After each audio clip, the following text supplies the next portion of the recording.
Fala, meus amores, tudo bem? Hoje a gente vai fazer o FGD 2019, aplicação 2018.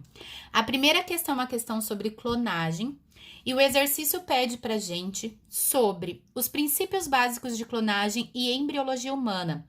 É correto afirmar que, letra A, todas as células do nosso corpo possuem 46 cromossomos? Não, os gametas possuem 23. B. A grande novidade sobre a clonagem da ovelha Dolly foi a descoberta de que uma célula do corpo não diferenciada poderia ser reprogramada ao estágio inicial e voltar a ser totipotente. Não, apenas as células embrionárias, no início da divisão celular, das mitoses que acontece ali, na hora que vai formar a mórula, a gente tem células totipotentes, células tronco totipotentes. Eu não consigo pegar uma célula adulta e reprogramá-la, tá? Totalmente errada. A C está correta. O corpo humano possui 23 pares de cromossomos, sendo 22 autossômicos e um sexual. Perfeito. A D, a molécula de DNA é encontrada somente no núcleo? Não, porque a gente tem DNA nas mitocôndrias. E E está errada porque fala que gêmeos univitelinos se originam da fecundação de 2 óvulos. Não. Um óvulo em espermatozoide formou um embrião. Esse embrião, ele se divide ao meio e forma, então, 2 seres vivos provenientes do mesmo óvulo e do mesmo espermatozoide e, portanto, com as mesmas características genéticas. E está errada também. Então, a 1, letra C. A questão 2 fala sobre desenvolvimento sustentável. E no que concerne ao desenvolvimento sustentável, assinale a alternativa correta. Eu fiz uma anotação aqui, eu já falei isso em outros vídeos para vocês. Quando a gente fala de desenvolvimento sustentável, nós temos que pensar nesse tripé. Sempre eu vou pensar ambientalmente em ações que promovam a sustentabilidade e desenvolvam o meu meio ambiente de tal forma que eu não vou gastar os recursos e acabar com eles para a próxima geração, mas eu tenho que pensar também nos recursos sociais e nos recursos econômicos. Por exemplo, eu não posso querer proteger o ambiente e colocar uma área como preservação permanente se ali existe uma população que depende da pesca, depende da agricultura para sobreviver. Assim como eu não posso deixar de lado os fatores econômicos daquela região. Então, desenvolvimento sustentável é sempre pautado nesse tripé. E é por essa razão que na questão 2, a letra A está errada, porque ela fala assim: para ser alcançado, o desenvolvimento sustentável depende do planejamento e do reconhecimento de que os recursos são infinitos. Não, os recursos são finitos. Tá errada. Já na B, fala que esse conceito representa uma nova forma de desenvolvimento econômico no qual não se leva em consideração o meio ambiente. Não, né? Pelo amor de Deus. Na C, não leva em consideração o crescimento econômico. Tá errado também. Na D, fala que o desenvolvimento sustentável sugere que haja um aumento de uso de matérias-primas e a diminuição da reutilização e da reciclagem. Pelo amor de Deus, né? Se eu quero melhorar a questão da utilização dos recursos e da matéria-prima, eu tenho que aumentar a reutilização e reciclagem dos materiais que a gente utiliza no dia a dia. A E está absolutamente correta, fala que o desenvolvimento sustentável depende de atitudes e planejamento de atividades que visem a diminuição do uso de recursos naturais, ao reconhecimento de que tais recursos são finitos e a promoção de medidas de reutilização e reciclagem de materiais. Perfeita. Então, a 2, a resposta certa é a letra E. Na questão 3, fala sobre Brasil e biomas, e no que tange os biomas brasileiros, é para a gente analisar as afirmativas e achar a correta. Aqui traz alguns dados, gente, de qual bioma é maior ou menor, e aí eu anotei aqui para vocês, vocês podem dar um print aí para vocês estudarem depois. A fonte é a IBGE e o Ministério do Meio Ambiente de 2004. Então, como é um dado de 2004, pode ser que um pouquinho desses números estejam diferentes do exercício, mas em média, o que acontece? A Amazônia é o maior bioma brasileiro, com mais de 49% de extensão. O Cerrado é o segundo maior, com quase 24% de extensão. A Mata Atlântica vem em terceiro, com aproximadamente 13%, Caatinga em quarto, com 10%, Pampas em quinto, com 2,1% e Pantanal em sexto, com 1,8%. Lembrando que Mata das Araucárias, Mata dos Cocais e manguezais são ecossistemas brasileiros, tá? E não são considerados, então, biomas. Então, vamos às alternativas. Na letra A, fala que a Caatinga ocupa cerca de 10% do território nacional e que a fauna e flora são poucas adaptadas à região. Nossa, a gente tem plantas xerófitas ali. Olha as cactáceas, elas chegam a ter suas folhas reduzidas a espinhos para serem adaptadas à região, gente. Então, só aí já tá errado. E ainda termina falando que é baixa a taxa de endemismo na Caatinga. A gente tem alta taxa de endemismo na Caatinga, ou seja, de espécies que só vivem ali. A B tá errada porque fala que o Cerrado é o quarto maior bioma brasileiro e atinge cerca de 21%. Na verdade, ele é o segundo maior bioma brasileiro. A C está certa, fala que a Mata Atlântica ocupa hoje mais ou menos 15% de sua cobertura vegetal e original. É caracterizada pelas estações secas e chuvosas bem definidas, alta pluviosidade e umidade, pela ação antrópica. Mais da metade das espécies que se encontram ali estão na lista considerável risco de extinção. Certinho. A D tá errada porque fala que o Pampa é caracterizado por baixa pluviosidade e alta temperatura. Pampas ou campos sulinos. As temperaturas são amenas e a pluviosidade é um pouquinho mais elevada. E aí diz que a pesca e a pecuária são as atividades de menor impacto sobre o bioma pantanal. Oi, pelo contrário, né? A atividade que mais preocupa a gente hoje. Então, a 3, a resposta certa é a letra C. A questão 4 vai falar sobre dinâmica das populações e traz esse gráfico, que ele é bem conhecido nas aulas de ecologia. A gente discute essas etapas do crescimento de uma população.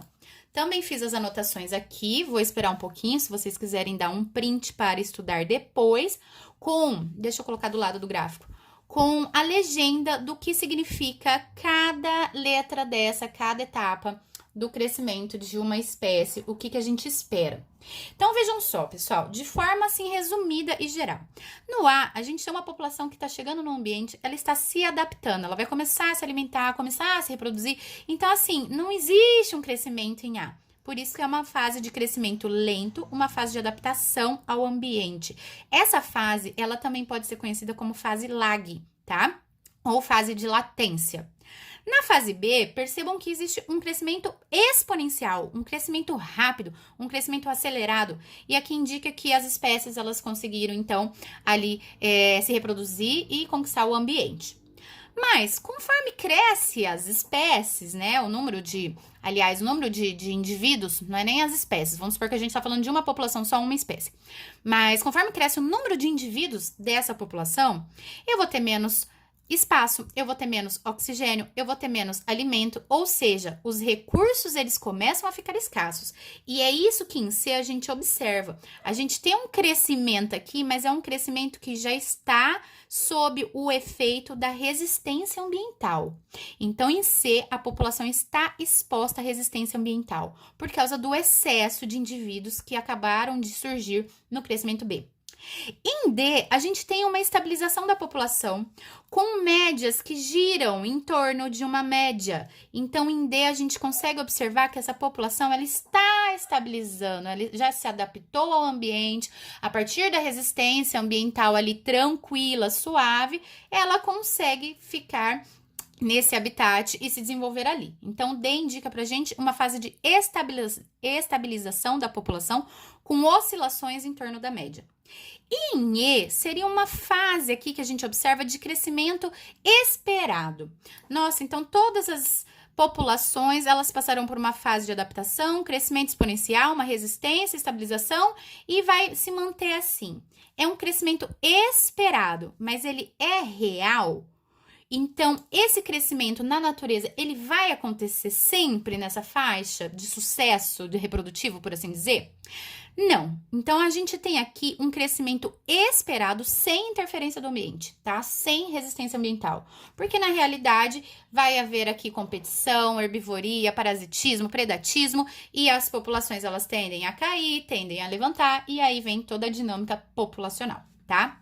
Então, sendo assim, Na A, a gente tem uma resposta certa, porque fala que na fase A o crescimento é lento, é chamada de lag. Perfeito.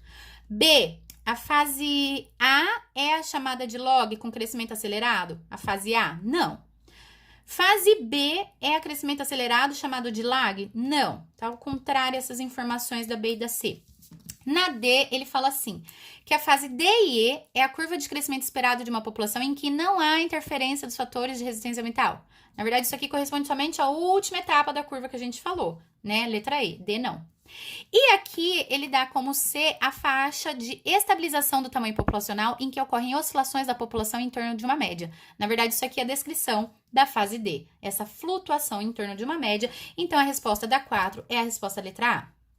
Na questão 5, nós temos uma questão de genética. Ela tá bem direto, até estranho. Eu falei, gente, não é possível que ela esteja tão sintetizada assim, né? Não trouxe nenhuma consigna pra gente. Foi direto ali perguntando qual a frequência de indivíduos com um genótipo azinhazinho nessa população. E aí, meus amores, mesmo que ele não tivesse dado esse quadradinho lá no fundo, bem fraquinho, vocês poderiam já demonstrar isso aqui como um quadro de Pinet, aonde a gente tem os resultados. Então, vejam que nós temos 8 resultados. Quantos destes são azinho, azinho? Aí vocês circulem aqui só para não ter dúvida, né? Então, qual a frequência de azinho, azinho nessa população? 2 sobre 8. 2 sobre 8 é igual a 1/4, que é igual a 0,25 ou 25%. E é por isso que a resposta é a letra A. Já na questão 6, a gente tem uma questão que fala sobre doenças frequentemente associadas à falta de saneamento básico. Na A questão fala que no Brasil, dentre as doenças de transmissão fecal-oral, não se inclui a diarreia. Tá errado, porque uma das doenças que mais a gente cita no Brasil é a diarreia. Por essa razão, a B está certa, mas a resposta ainda tem um complemento. É a diarreia, sendo esta um dos sintomas mais comuns de uma infecção gastrointestinal, causada por uma ampla gama de agentes patogênicos, incluindo bactérias, vírus e protozoários. Aí a gente podia lembrar aqui da salmonela, do rotavírus e da ameba ou giardia, por exemplo, tá? Então tá certinha a B. Na C tá errado, porque fala que a esquistossomose é uma doença transmitida pelo parasita Esquistossoma mansoni e não necessita de um hospedeiro intermediário. Lógico que sim, a gente tem um caramujo bionfalaria, lembra das lagoas de coceira.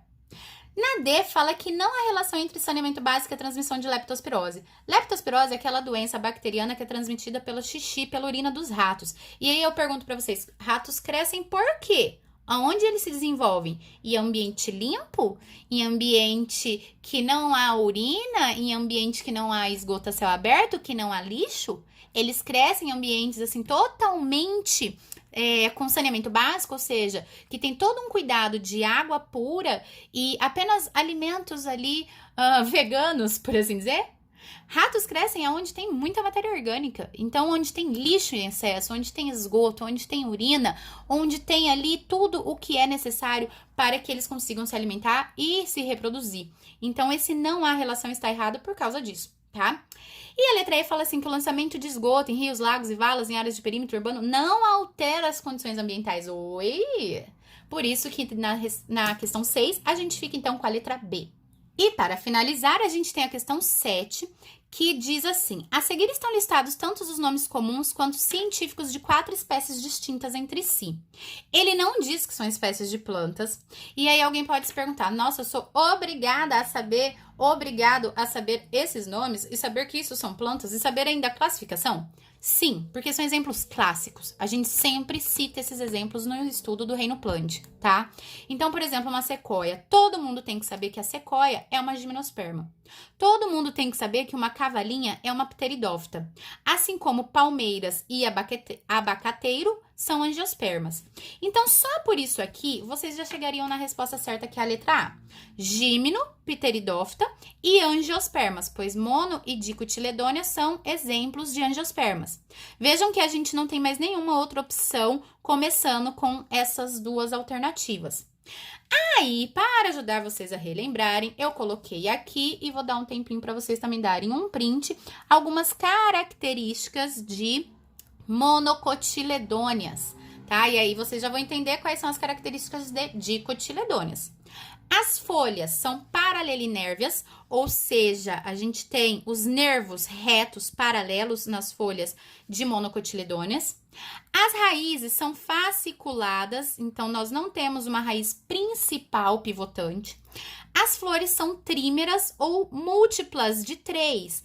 Então, eu vou ter 3 pétalas, ou 6 pétalas, ou 9 pétalas, sempre múltiplos de 3. A semente tem apenas um cotilédone, por isso que é uma monocotiledônia. E normalmente essas plantas não têm crescimento secundário. Então o caule delas é retinho, lisinho, pequeno, fino, por assim dizer, tá? Exemplos: palmeira, coqueiro, cebolinha, orquídea, outras bromélias, cana, milho, bambu, alho, cebola, tá? E aí a gente lembra então que a palmeira, com toda certeza, ela tem um caule reto, ela tem folhas paralelinérvias, então ela com toda certeza é uma monocotiledônia. E o abacateiro, com toda certeza, é uma dicotiledônia. E é por essa razão que a questão 7, a resposta é a letra A.